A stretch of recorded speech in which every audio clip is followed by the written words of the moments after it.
अस्सलाम वालेकुम दादा। वालेकुम अस्सलाम। दादा दुकानदार तव्हां आहियो? जी जी अदा दादा हे शादी जो कार्ड अथव?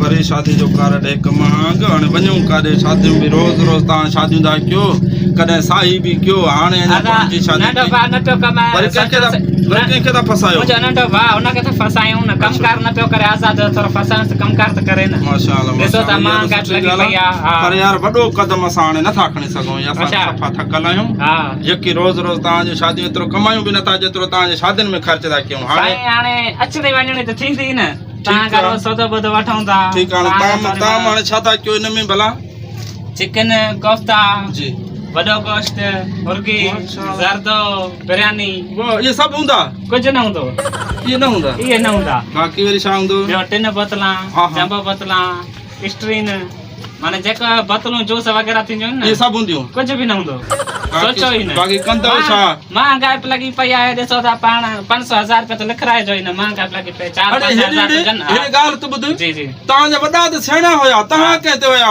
चरिया रोज़ रोज़ ख़र्च एॾा शादियूं एॾियूं कबियूं आहिनि मिड़ई छा कयूं भाउ नंढे भाउ खे परणाइणो रहणो त आहे न। पोइ हाणे लिखरायूं घणो 50,000 रुपया ॾिसो था महांगाई लॻी महांगो 500,000 में छा हाणे थींदो। महांगता आहे पोइ ईंदव त हुते माना हिकु चिप्स मिलंदव हा लेस चिप्स थींदी आहे न हिकु हा, हा। हिकिड़ो सादो पाणी जो गिलास बसि इहो ॾींदव हा बस हे खणणे पंहिंजो कार्ड न खपे तव्हांजो सॾु रोज़ ए, छा था कयो?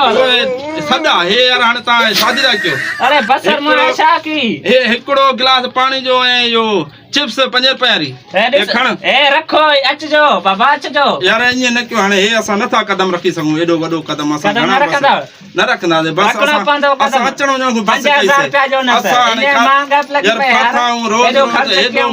हेॾो महांग रोज़ रोज़ तव्हांजा वरी सॾ जी तव्हांखे हीअ असांजी वीडियो क्लिप पसंदि आई आहे त असांजे चैनल खे सब्सक्राइब कयो लाइक कयो शेयर कयो ऐं हा बेल आइकन जो बटन ज़रूरु दॿाईंदा।